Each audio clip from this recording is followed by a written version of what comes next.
Now, the rest of the story. Kenneth Thomasma wrote a charming book called Naya Nuki.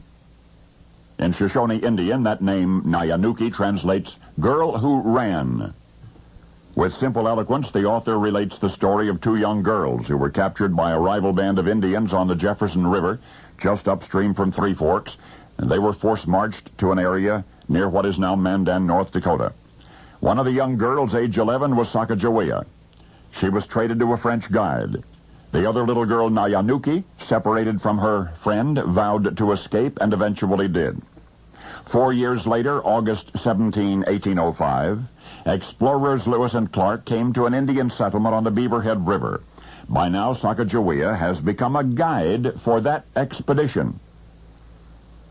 At this village, another young Shoshone woman emerged from the crowd, and the two recognized one another immediately, Sacagawea and Naya Nuki. The reunion of these two girls, who had endured so much, is told by the author with much tenderness. To paraphrase or to quote only a portion would do an injustice to his eloquence, but it is a moving story.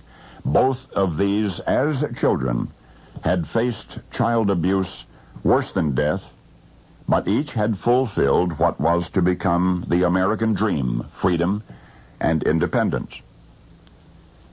2 years ago, a copy of the book, Naya Nuki, was checked out of the library in Bozeman, Montana. And when Kristen Anderson started reading the book, she couldn't put it aside until she was finished. By now, some of the pages are stained with her tears, but Miss Anderson reread it. And again, it related an amazing triumph over unspeakable hardships. And the more she read, the more unfair it seemed that our federal government had honored the name of Sacagawea for having guided Lewis and Clark by naming one of the highest peaks in the Bridger Mountains, Sacagawea Peak. And yet, the other little girl, who had shared altogether as much hardship and pain in a quest for freedom, had been ignored by history. Well, Miss Anderson got busy. She wrote to Washington, D.C., She was referred to the United States Board of Geographic Names. She sent a copy of the book about Naya Nuki, related the circumstances, recited the parallels in the experience of the girls until eventually she got an audience for her views. I will not say that Miss Anderson pestered the government officials. I will say that she was most persistent. I mean, she enlisted the local chapter of the Children of the American Revolution, got their help. She made a display for the county library soliciting signatures. She filled out government forms and more forms. She launched a writing campaign which flooded the government agency with thousands of letters. Well, the United States Board of Geographic Names was persuaded, and today, you look north by east from Bozeman, Montana, you're going to see two tall mountains in the Bridger Range.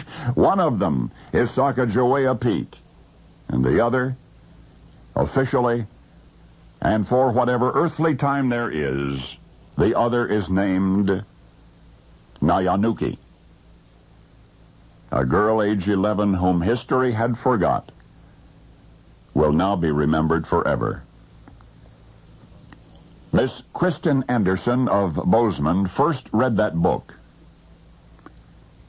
when she was 9, and she could relate to the little Shoshone Indian girl. For Miss Anderson, who persisted until this 180-year-old debt was paid. Miss Anderson even now is only 11. And now you know the rest of the story.